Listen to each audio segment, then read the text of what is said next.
नमस्कार, मैं सरोज कुमारी, सह आचार्य राजनीति विज्ञान राजकीय महाविद्यालय नौहर। आज हम बीए पार्ट सेकंड के पेपर सेकंड के अंतर्गत टॉपिक नीति निर्देशक तत्व, राज्य नीति के निर्देशक तत्व पढ़ेंगे।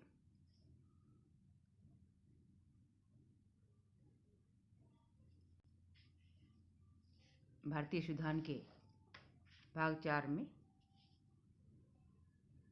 राज्य नीति के निर्देशक तत्वों का वर्णन किया गया है।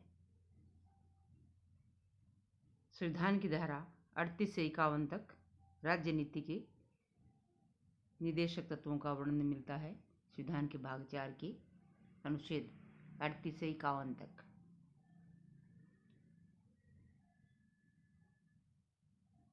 राज्य नीति के निर्देशक तत्व देश में लोक कल्याणकारी राज्य की स्थापना का उद्देश्य लेकर चलते हैं। हालांकि इन सिद्धांतों के साथ राज्य की न्यायिक शक्ति नहीं है, कानूनी शक्ति नहीं है, फिर भी संविधान निर्माता नीति निर्देशक तत्व शामिल करते समय ये अनुभव कर रहे थे कि आगे आने वाली सरकारें नीति निर्मित करते समय इनका ध्यान रखेंगी ताकि देश में लोक कल्याणकारी राज्य की स्थापना हो सके। नीति निर्देशक तत्व कई प्रकार के हैं। आर्थिक सुरक्षा संबंधी निर्देशक तत्व, सामाजिक हित संबंधी निर्देशक तत्व, न्याय, शिक्षा, प्रजातंत्र संबंधी, प्राचीन स्मारकों की रक्षा संबंधी, अंतर्राष्ट्रीय शांति और सुरक्षा संबंधी आदि आदि। तो कई तरह के निर्देशक तत्व भारतीय संविधान में दिए गए हैं।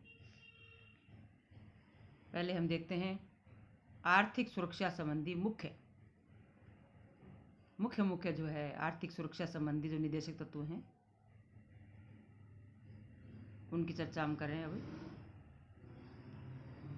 इसमें पहला आता है आर्थिक सुरक्षा संबंधी निर्देशक तत्वों में राज्य प्रत्येक स्त्री और पुरुष को समान रूप से जीविका के साधन प्रदान करने का प्रयत्न करेगा। राज्य प्रत्येक स्त्री और पुरुष को समान रूप से जीविका के साधन प्रदान करने का प्रयत्न करेगा, यानी समानता की दृष्टि से प्रत्येक नागरिक को जीवन के साधन प्रदान करने का प्रयास करेगा। दूसरा है राज्य देश के भौतिक साधनों के स्वामित्व और नियंत्रण की ऐसी व्यवस्था करेगा कि अधिक से अधिक सार्वजनिक हित हो सके। देश के भौतिक साधन, आर्थिक संसाधन, भौतिक साधनों का स्वामित्व और वितरण अधिक से अधिक सार्वजनिक हित में होना चाहिए, जनहित में होना चाहिए। यानी कहने का तात्पर्य है कि साधनों का नियंत्रण कुछ ही लोगों के हाथ में नहीं होना चाहिए, बल्कि अधिकाधिक विस्तार होना चाहिए और इसके लिए आम जनता को भी समृद्ध बनाना आवश्यक है, साधारण जनता को भी समृद्ध बनाना आवश्यक होगा। राज्य प्रत्येक नागरिक, आगे है, राज्य प्रत्येक नागरिक चाहे वह स्त्री हो या पुरुष समान कार्य के लिए समान वेतन प्रदान करेगा। यानी संपूर्ण विश्व में मानव अधिकारों का भी एक इश्यू है। समान कार्य के लिए समान वेतन स्त्री और पुरुष को मिलना चाहिए। हालांकि आज भी इस उद्देश्य की प्राप्ति नहीं हो सकी है, फिर भी प्रयास यही किया गया है और किया भी जाता है। अधिकतर सरकारी संस्थाओं और अन्य जो सहायता प्राप्त संस्थाएं हैं कि प्रत्येक नागरिक को समान कार्य के लिए समान वेतन प्रदान किया जाए।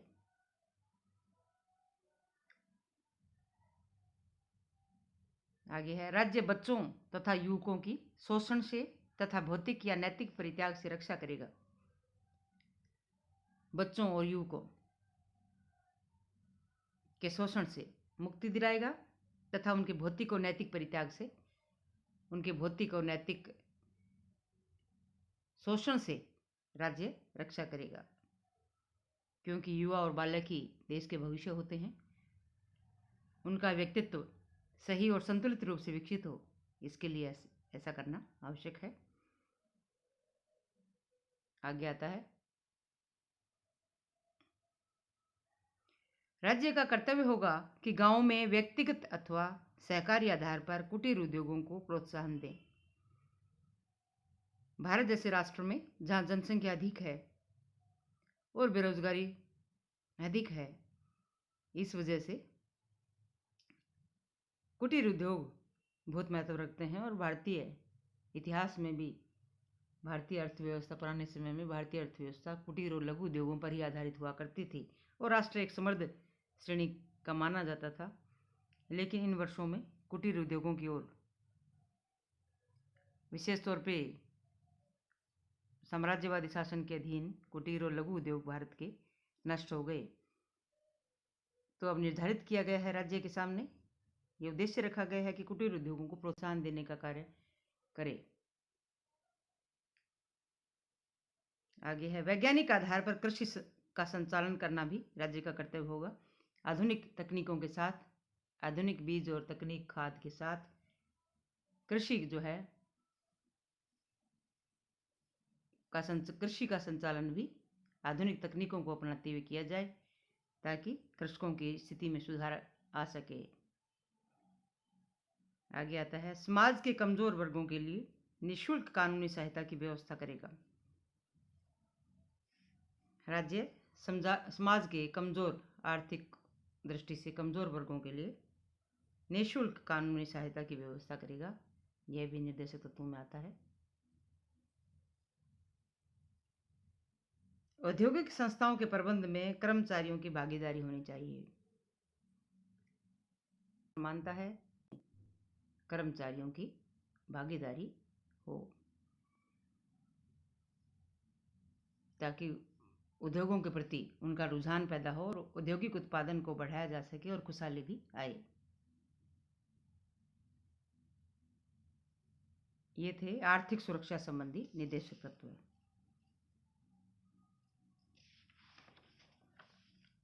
आगे आता है सामाजिक हित संबंधी निर्देशक तत्व। सामाजिक हित,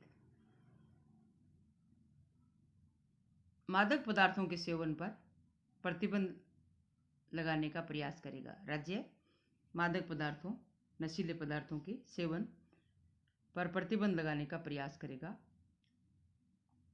ताकि जनता की स्वास्थ्य की रक्षा हो सके। राज्य कमजोर वर्गों, विशेष तौर पर SC ST के विकास का विशेष प्रयास करेगा। राज्य के कमजोर वर्ग, सामाजिक दृष्टि से जो पिछड़े और कमजोर वर्ग हैं, उनके कल्याण के लिए विशेष व्यवस्था करने का प्रयास करेगा। सामाजिक हित संबंधी निर्देशक तत्व। अब आता है न्याय, शिक्षा और प्रजातंत्र संबंधी निर्देशक तत्व। न्याय, शिक्षा और प्रजातंत्र संबंधी। इसमें पहला आता है, भारत के समस्त नागरिकों के लिए समान नागरिक संहिता का प्रयास करेगा। भारत के समस्त नागरिकों के लिए समान नागरिक संहिता की स्थापना का प्रयास करेगा। दूसरा इसमें आता है, कार्यपालिका और न्यायपालिका के पृथक्करण का प्रयास किया जाए। कार्यपालिका और न्यायपालिका का पृथक्करण आवश्यक है ताकि शक्तियों का केंद्रीकरण नहीं हो और जनता के अधिकारों की अधिकाधिक रक्षा हो सके, जनता का अधिकाधिक कल्याण हो, भ्रष्टाचार नहीं हो, प्रशासन में निरंकुशता नहीं आएगी। तो कार्यपालिका और न्यायपालिका का पृथक्करण होना चाहिए। आगे आता है, ग्राम पंचायतों के संगठन का प्रयास करेगा। यानी स्वायत्त शासित संस्थाओं के रूप में ग्राम पंचायतें जनता की स्थानीय स्तर की समस्याओं का स्थानीय स्तर पर ही समाधान प्रोवाइड करती है। तो ग्राम पंचायतें स्थानीय स्वशासन की संस्थाओं के रूप में उनका संगठन भी करने का प्रयास राज्य करेगा। और ये जो एक तरह से निर्देशक तत्व है, इसकी पूर्ति देश में हो गई है और यह ग्राम पंचायतें एक संवैधानिक दर्जा प्राप्त कर चुकी हैं। अच्छा विकास उनका हुआ है। आगे आता है, प्राचीन स्मारकों की रक्षा संबंधी निर्देशक तत्व। 42वें संविधान संशोधन के अनुसार प्राचीन स्मारकों की रक्षा संबंधी निर्देशक तत्व हैं कि राज्य कोशिश करेगा कि देश की जो ऐतिहासिक संस्थाएं हैं, प्राचीन स्मारकें हैं, उनकी देखरेख हो और उनकी रक्षा हो, ताकि हमारा जो ऐतिहासिक अनुभव है उसमें वृद्धि होती रहे। 42वें संविधान संशोधन के अनुसार राज्य देश के पर्यावरण की रक्षा और उसमें सुधार का प्रयास करेगा। पर्यावरण संबंधी निर्देशक तत्व 42वें संविधान संशोधन द्वारा भी जोड़ा गया।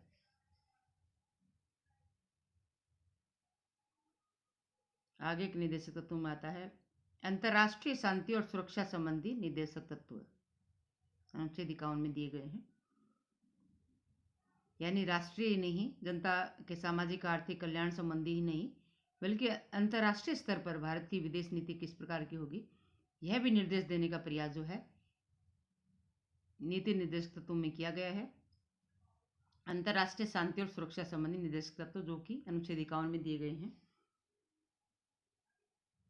इसमें पहला आता है अंतर्राष्ट्रीय शांति और सुरक्षा में वृद्धि का प्रयास करेगा। भारत जो है अंतर्राष्ट्रीय शांति और सुरक्षा में बढ़ोतरी का प्रयास करेगा। दूसरा है राष्ट्रों के बीच न्याय और सम्मानपूर्ण संबंध स्थापित रखना। प्रयास करेगा भारत कि राष्ट्रों के मध्य न्यायपूर्ण और सम्मानपूर्ण संबंध स्थापित हों। अंतर्राष्ट्रीय कानून और संधियों के प्रति आदर का भाव बढ़ाना। अंतर्राष्ट्रीय कानून और अंतर्राष्ट्रीय संधियों के प्रति आदर भाव बढ़ाने का प्रयास किया जाएगा। और चौथा आता है अंतर्राष्ट्रीय झगड़ों को मध्यस्थता द्वारा सुलझाने का प्रयास करेगा। भारत जो है अंतर्राष्ट्रीय स्तर पर जो विवाद हैं, झगड़े हैं, उनका समाधान मध्यस्थता द्वारा करने का प्रयास करेगा, मध्यस्थता प्रोवाइड करने का प्रयास करेगा। तो अंतर्राष्ट्रीय स्तर पर भी राज्य से उम्मीद की गई है कि वह अंतर्राष्ट्रीय कानून की पालना में सहयोग करे, विश्व में शांति स्थापना का प्रयास करे, स्वयं तो युद्ध करे ही न, अन्य राष्ट्रों को भी ऐसा करने से रोके, और जहाँ कहीं विवाद है तो उसका समाधान आपसी बातचीत और मध्यस्थता द्वारा किया जाए। तो इस प्रकार से आज हमने राज्य नीति के निर्देशक तत्व पढ़े, मुख्य निर्देशक तत्व पढ़े। आर्थिक सुरक्षा संबंधी हो, राज्य प्रत्येक नागरिक को समान कार्य के लिए समान वेतन, भौतिक साधनों का सम्मानपूर्ण वितरण,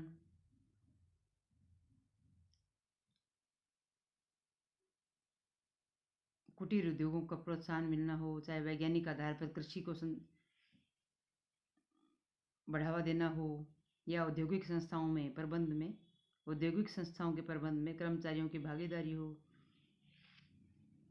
आर्थिक तत्व रहे सामाजिक हित की दृष्टि से देखें तो मादक पदार्थों का सेवन नियंत्रित किया जाएगा। राज्य कमजोर वर्गों के विकास का विशेष प्रयास करेगा। न्याय, शिक्षा और प्रजातंत्र संबंधी देखें तो भारत के समस्त नागरिकों के लिए समान नागरिक संहिता की व्यवस्था, न्यायपालिका और कार्यपालिका में पृथक्करण, और अंतर्राष्ट्रीय स्तर पर शांति और सुरक्षा संबंधी निर्देशक तत्व भी दिए गए हैं। धन्यवाद।